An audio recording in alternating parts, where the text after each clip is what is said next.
Continuamos con la unidad 1, la cuarta clase, sobre este barroco europeo. El tema es la arquitectura barroca y tardobarroca en Roma.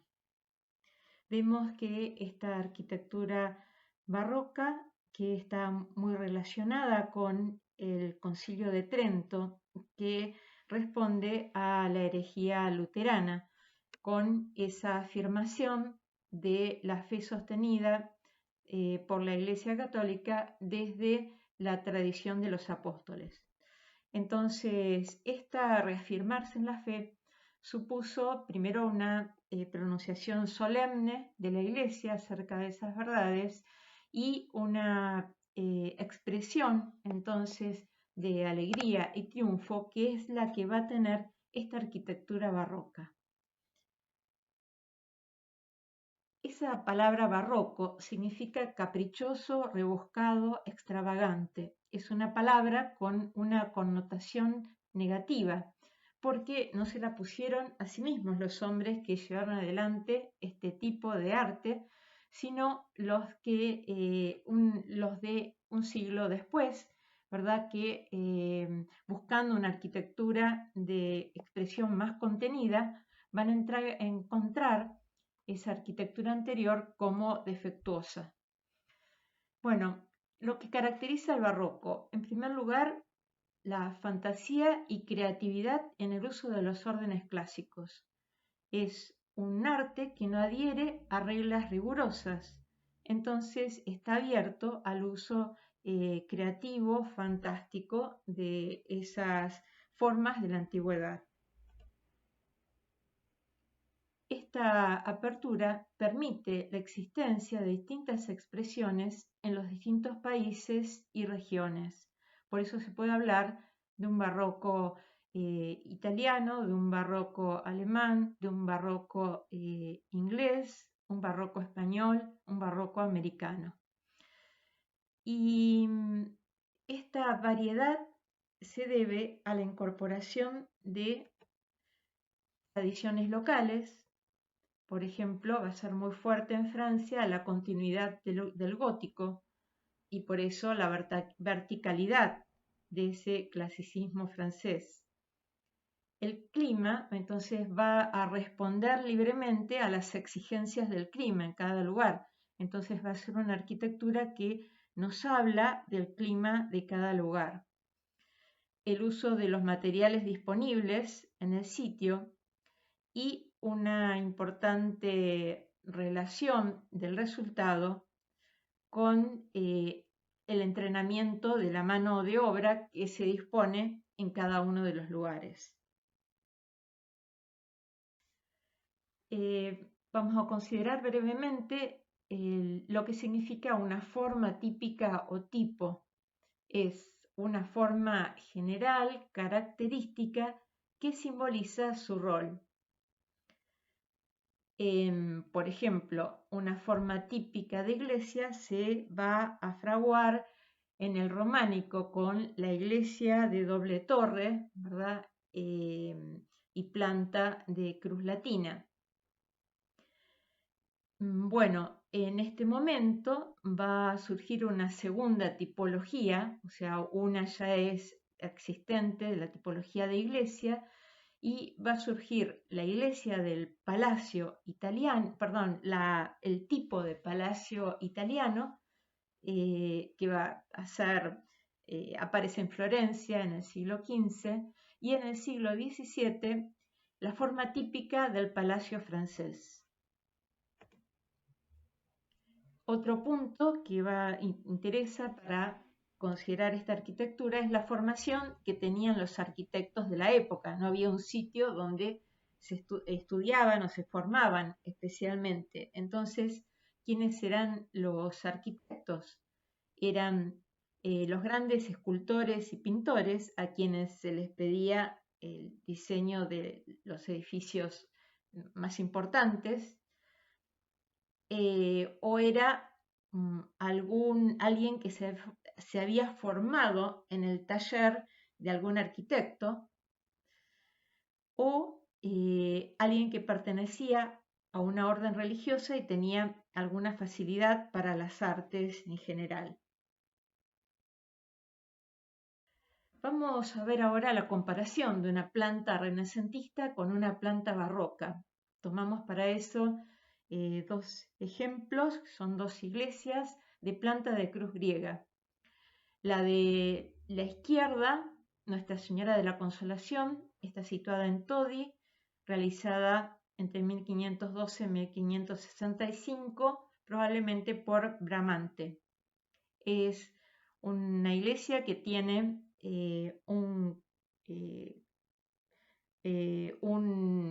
una parte central, ¿verdad? De 4 pilares que sostienen 4 arcos y esos con pechinas sostienen un gran tambor coronado por una cúpula semiesférica con linterna. Un esquema semejante, perdón, y los 4 lados están terminados por 4 ábsides. Es un espacio, entonces, un espacio muy sencillo, unitario, con un gran equilibrio, simetría. Vamos a pasar ahora a la otra iglesia de los santos Luca y Martina, construida en Roma entre 1635 y 1650 por el arquitecto Pietro da Cortona. Bueno, esta iglesia también tiene un crucero, ¿verdad?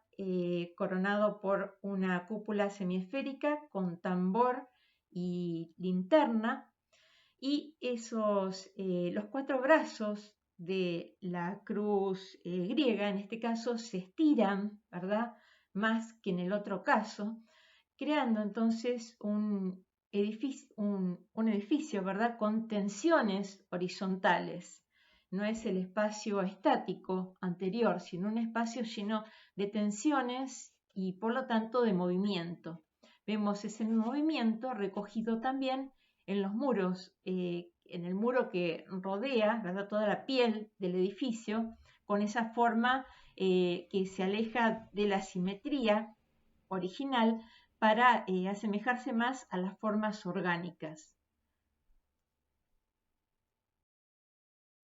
Esta misma iglesia tiene una fachada que se inspira en la fachada de Jesús. Vemos los dos cuerpos, como en el caso de Jesús, con un basamento de una escalinata muy alta, coronada la parte central por un frontón, en este caso pequeño, y es un frontón curvo, y cómo esos entablamentos inferior y superior, rematados por esas grandes cornisas, señalan ese movimiento hacia adelante y hacia atrás que tiene la fachada.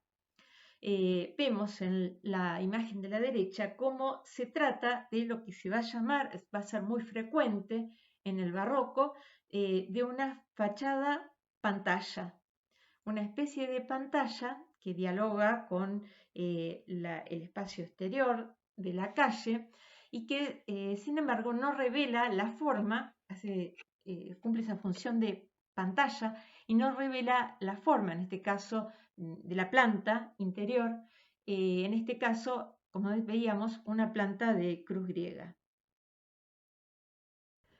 El gran personaje del barroco romano va a ser Gian Lorenzo Bernini. Este hombre, que nació en Nápoles 1598, muere en Roma en 1689, hijo de un escultor, y va a ser un gran escultor él mismo, arquitecto, también pintor y escritor de teatro, de obras de teatro.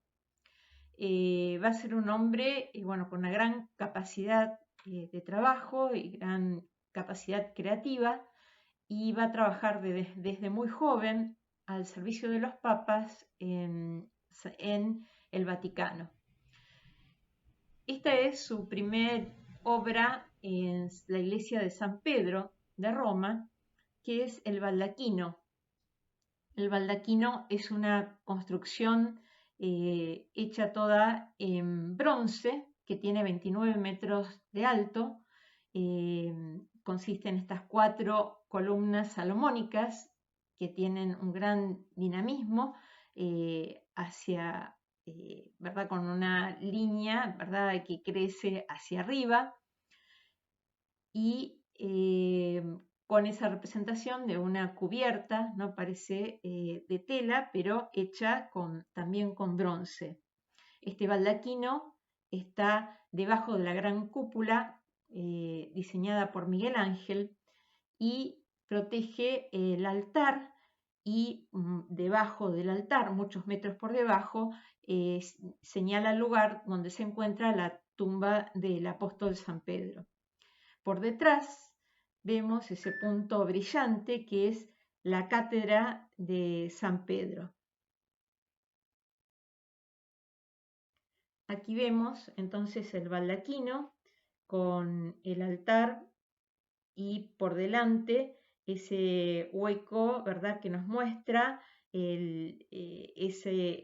esa tumba de San Pedro que está en realidad muchos metros más debajo, ¿verdad?, de ese primer nivel.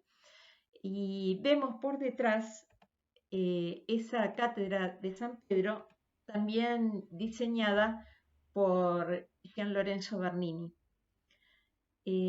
La cátedra consiste en la silla utilizada según una antigua tradición, por San Pedro, que está recubierta por un trono realizado por Bernini en bronce. A sus lados hay 2 grupos de obispos santos.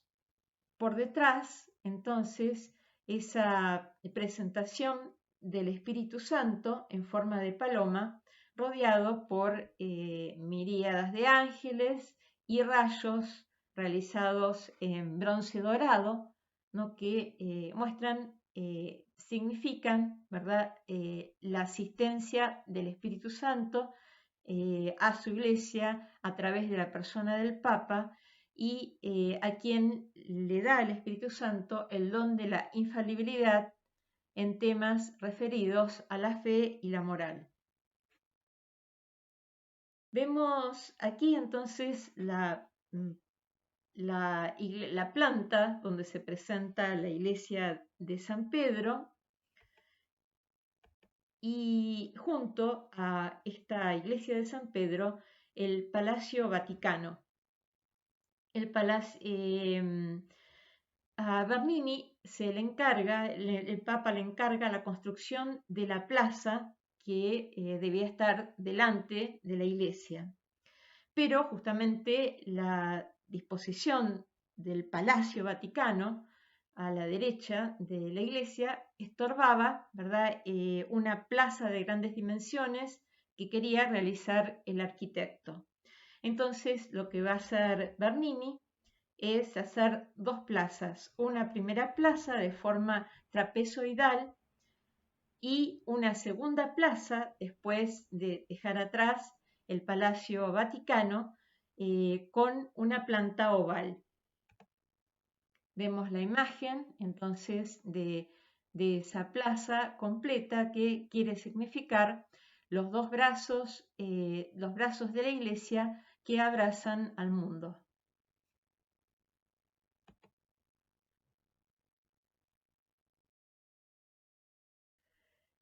Bernini se sirve de la geometría para el trazado de esta plaza, ¿no?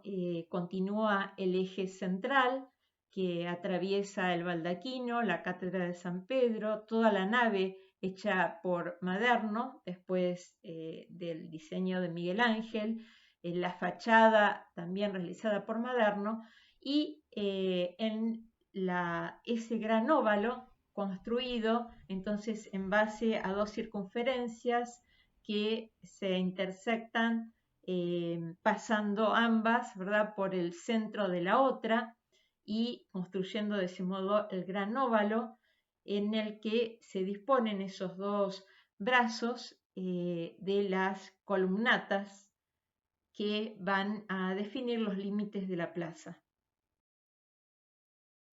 Vemos aquí la imagen actual, entonces, de la plaza, con el proyecto original de Miguel Ángel, la planta a la que se ha añadido, Maderno añade, ¿verdad?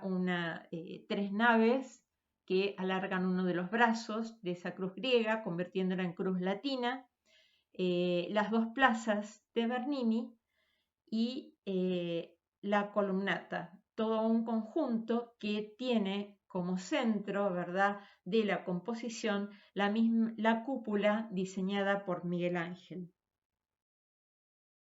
La columnata está realizada en base a una sucesión de columnas colocadas de a 4, son columnas toscanas o dóricas, y como sostienen un enorme entablamento con cornisa, y al modo de los palacios capitolinos de Miguel Ángel, están terminadas por un entablamento, por una balaustrada y esculturas, ¿no?, que continúan hacia arriba la línea vertical de las columnas.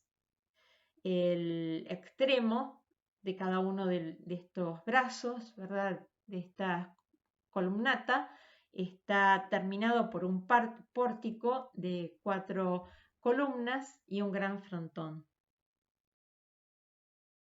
Otra obra de Bernini, la Scala Regia del Vaticano. Esta Scala Regia, situada entonces en uno de los extremos de los lados, ¿verdad?, de la plaza trapezoidal de Bernini. Vemos la planta, ¿no?, de esa Scala Regia, que en vez de tener los lados paralelos, los tiene inclinados para lograr una expresión mayor de perspectiva, ¿verdad?, forzar la perspectiva, dando una mayor ilusión de profundidad, porque esta arquitectura, entonces, esta arquitectura barroca va a tener ese carácter de ilusionista, ¿no?, de proveer a la arquitectura de muchos efectos de ilusionistas para la visión del espectador. También, como vemos aquí en las otras imágenes, ¿verdad?, tiene carácter teatral, escenográfico muy fuerte, y es también una realización donde se unen la arquitectura, la escultura y la pintura para lograr esa gran producción escenográfica. Otra obra de Bernini, de mucho menor tamaño, es San Andrea al Quirinale. Es una iglesia pequeña perteneciente a los jesuitas que tiene una planta oval, y el ingreso se encuentra sobre el eje menor de ese óvalo. Está situada, ¿verdad?, en una calle que termina en el Palacio del Quirinal, por eso el nombre de San Andrea al Quirinale. Aquí, entonces, esa calle donde la iglesia, los muros que están junto a la iglesia, a la fachada de la iglesia, retroceden hacia atrás de un modo cóncavo, y en cambio avanza la fachada de la iglesia con ese pórtico convexo. Tiene unas columnas en realidad son pilastras corintias gigantes que sostienen un enorme entablamento y frontón. Vemos acá otra vez la planta y cómo esa planta oval está coronada por una cúpula oval, y tiene esa cúpula sobre la línea del entablamento una serie de ventanas de gran tamaño, entonces, que producen efectos de luz muy importante, una luz que cae desde arriba también desde la linterna de la cúpula y produce entonces ese efecto dramático, ¿verdad?, de una luz que atraviesa la oscuridad de la planta, de la planta inferior. Vemos el uso de mármoles de colores y dorado, ¿verdad?, como quedó atrás esos colores grises y blancos del Renacimiento. Y bueno, es el uso de mármoles ricos, ¿verdad?, muy variados, el uso de dorado en la cúpula. Este es un mapa de Roma donde vemos esta iglesia, ¿verdad?, la planta de San Andrés del Quirinal, sobre esa calle que termina entonces en el Palacio del Quirinal, la plaza de Montecavallo. Y en la otra dirección, hacia la esquina, vamos a encontrar este cruce de calles donde hay una iglesia, ¿verdad?, de otro arquitecto muy importante de esta época, que es Borromini. La iglesia es la de San Carlino. Francesco Borromini, contemporáneo de Bernini, él nació en una familia de canteros. Canteros eran los que daban forma a las piedras para ser utilizadas en la construcción. Entonces, muy conocedor de la construcción y muy conocedor de la geometría. Él nació en el norte de Italia, ¿verdad?, donde era más importante la tradición gótica, y entonces estos canteros tenían muchos conocimientos de geometría, esa geometría que se utilizaba para el corte de las piedras que iban a formar las bóvedas de crucería en las iglesias góticas. Bueno, entonces Francesco Borromini va a trabajar en Roma también, pero aunque empieza trabajando en San Pedro, a las órdenes del arquitecto Fontana y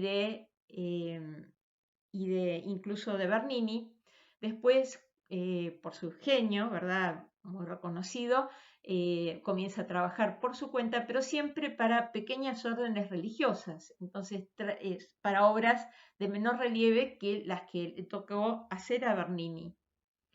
Tenemos aquí entonces la imagen de esta calle, ¿verdad?, donde este cruce de calles, donde la esquina de la derecha podemos ver la fachada de San Carlos de las Cuatro Fuentes, porque en cada una de las esquinas hay una fuente, ¿no? Entonces era el cruce de dos acueductos, el agua provista por dos acueductos. Entonces había 4 fuentes donde se proveía a la ciudad de agua.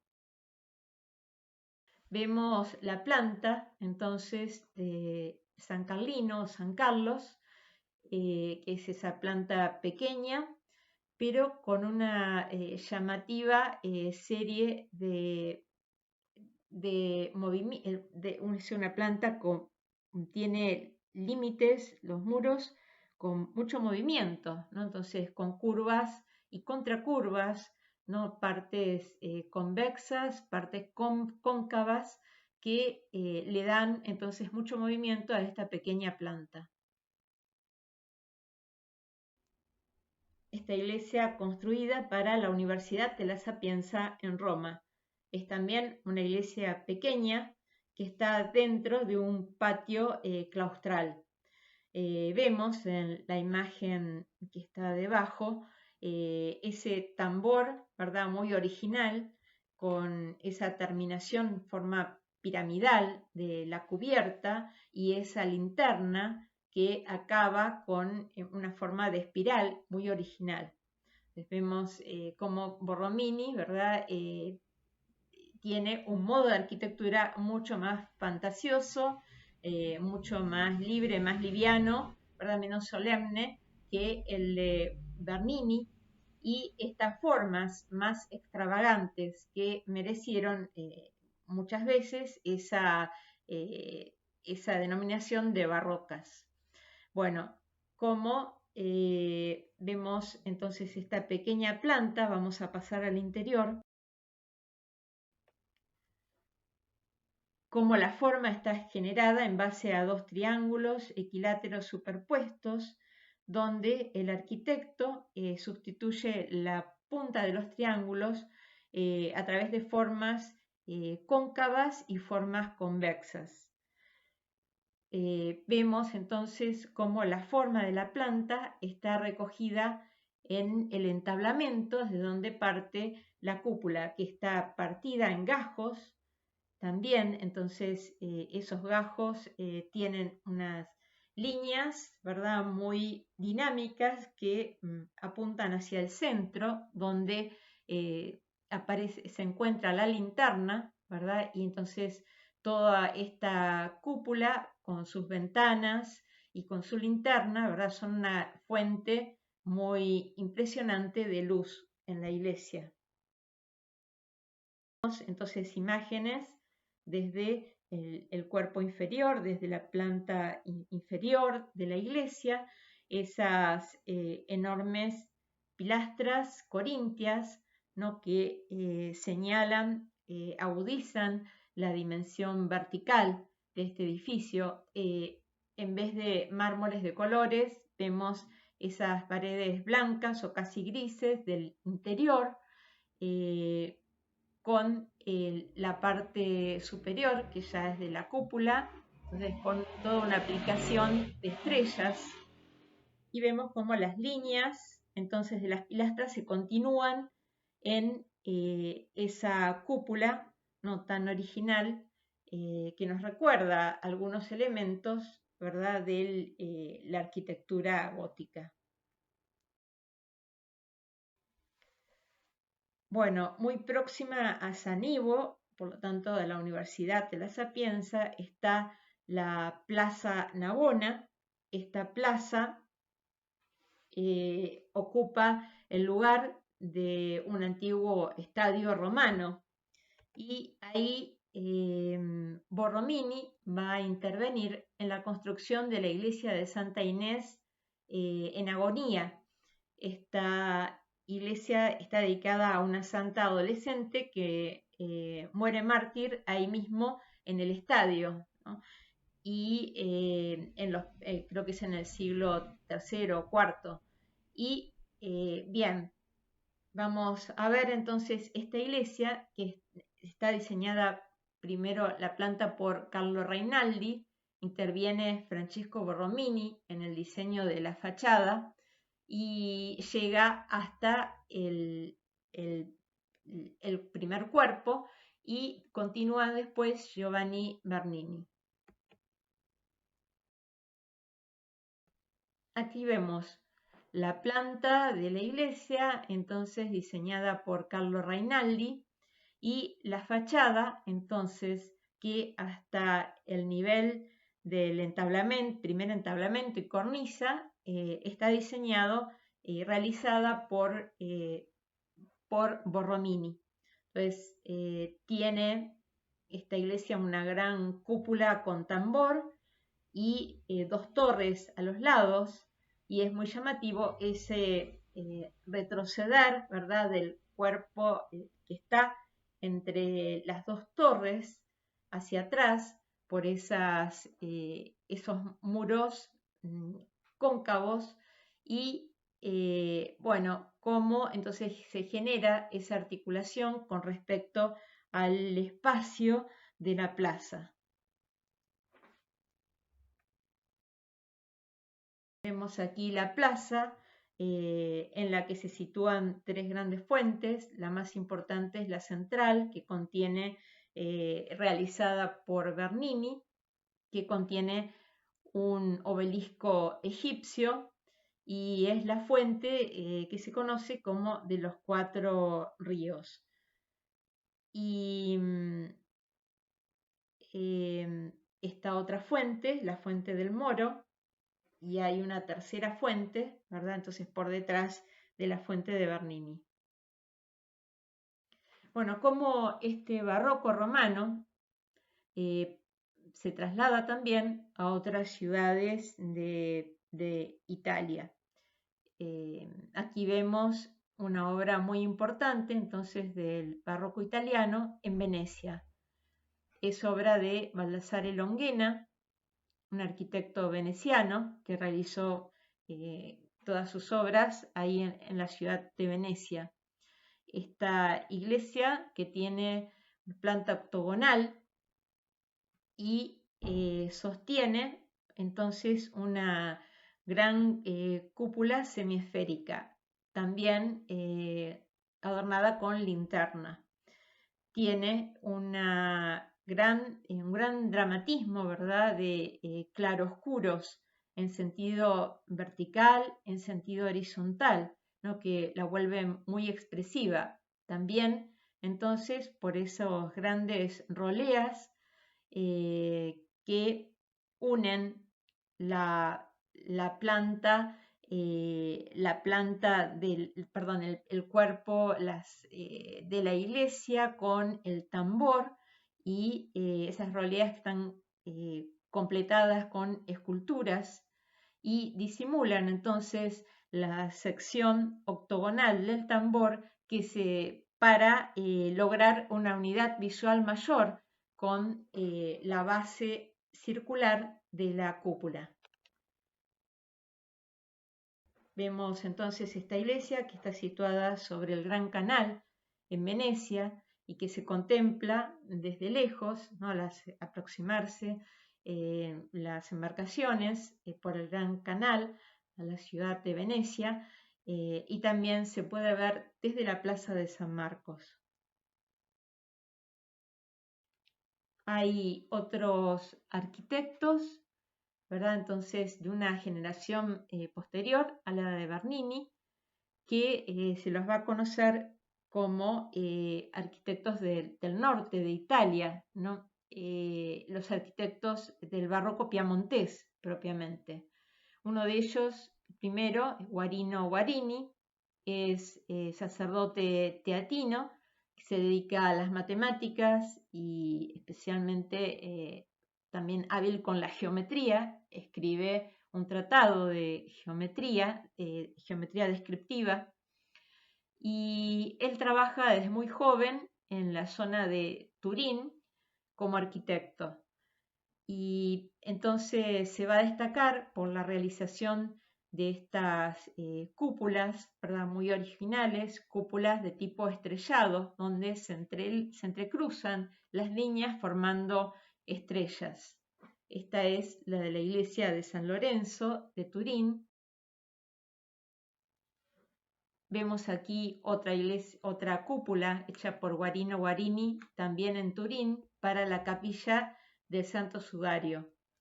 Entonces, estas cúpulas donde se aplica la fantasía para aumentar esa impresión de infinito al observarlas, ¿verdad?, desde abajo, y parece, ¿verdad?, que la vista penetra como en el cielo. Otro de estos arquitectos del norte de Italia, entonces, va a ser Filippo Juvara, también él sacerdote, va a trabajar en distintos lugares de Italia. Después trabaja durante muchos años en Turín también, donde realiza, por ejemplo, esta Basílica de la Superga. Está en la montaña, ¿verdad? Se ve desde la ciudad de Turín, próxima a Turín. Y después va a morir finalmente en Madrid, cuando está invitado por el rey en esa ciudad, trabajando para diseñar el Palacio Real de Madrid. Otra obra de Juvara, que es la modificación de la fachada del Palacio Madama de Turín, y dentro, ¿verdad?, de esa modificación de la fachada está este gran vestíbulo de doble altura, donde coloca esta enorme escalera, y esta escalera doble, ¿verdad?, y que es un tema muy importante en el barroco el diseño de las escaleras, justamente por esa teatralidad, esa escenografía propia del barroco. Las escaleras tienen esa condición escenográfica, donde las personas suben o bajan, ¿verdad? Generalmente de modo pausado, y tienen entonces como ese despliegue de imagen a los ojos de los que los contemplan. Vemos, este es el tercero de estos arquitectos del barroco piamontés, Bernardo Vitone, que fue discípulo de Juvara. Él trabaja en Turín y realiza este tipo de cúpulas, ¿no?, que se va a llamar cúpulas celulares, donde la luz se vuelve difusa a partir de la entrada de distintas aberturas que, ante las que suceden distintas varias membranas, ¿no?, que vuelven esa luz difusa. Bueno, y el último tema, ¿verdad?, para ver sería las realizaciones urbanas, las intervenciones urbanas que se dan en Roma en el tardo barroco, o sea, ya en los últimos años del barroco. Una primera es la de Santa María de la Paz, que realizada por el arquitecto Pietro da Cortona. La iglesia de Santa María de la Paz es una iglesia ya existente a la que el Papa encarga realizar la fachada y da Cortona lo que hace entonces es realizar este pórtico semioval sostenido por columnas dobles, y se amplía el arquitecto la plaza que se encuentra por delante de la iglesia, a la que llegan 3 calles. Queda entonces constituida esta pequeña plaza que tiene un carácter muy teatral, al que se llega entonces de un modo oblicuo y permite entonces vistas muy interesantes al que va circulando por ellas. Vemos aquí algunas imágenes entonces de una de esas calles y la llegada frente a la fachada. Vemos el uso de esos planos cóncavos en la fachada y cómo contrastan entonces con el pórtico convexo que se adelanta desde la fachada de la iglesia.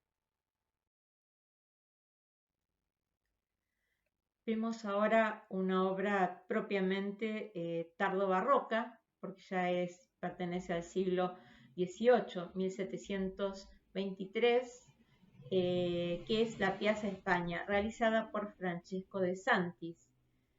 Esta plaza es una escalinata que une la plaza constituida, ¿verdad?, en el nivel inferior por el encuentro de 4 calles importantes de la ciudad de Roma, con la iglesia de la Trinidad del Monte, situada en la parte superior. Esta escalinata, entonces tiene una forma orgánica, no geométrica, ¿verdad? Donde la escalinata parece simular una cascada de agua que desciende. Comienza con 2 brazos, ¿no?, que se unen en una serie de escalones que terminan, ¿verdad?, a través con bordes curvos siempre, y esas curvas y contracurvas típicas del barroco llegan a un gran balcón que permite unas vistas, ¿verdad?, entonces muy amplias sobre la ciudad de Roma, y después vuelve a descender, entonces los brazos se reúnen otra vez en una serie de escalones que repiten en una forma un poco mayor, la forma anterior, ¿no?, de la caída de los escalones, hasta llegar a la plaza inferior, donde está situada la Barcaccia, una fuente construida por el padre de Bernini. Vemos aquí la última de estas intervenciones tardobarrocas, que es la plaza de la Fontana di Trevi, una plaza pequeña entre los palacios romanos. La fuente está construida sobre uno de los lados de un palacio y dispuesta con una forma muy rigurosa que en el centro, en la parte central, constituye un arco de triunfo. Pero sin embargo se une a toda esta serie de rocas realizadas en mármol tallado, rocas artificiales, ¿no?, en la que aparecen todos estos seres mitológicos, el agua, ¿verdad?, que cae de forma muy irregular y en la taza final, ¿no?, que la recoge. Bueno, vemos entonces este espacio tan barroco porque está tan dirigido a los sentidos, ¿no? Entonces el reflejo del agua, el sonido, las formas y bueno, pueden ver estos 3 intervenciones tardo-barrocas, muy importante que lo vean en los trabajos, los videos que han presentado algunas de sus compañeras.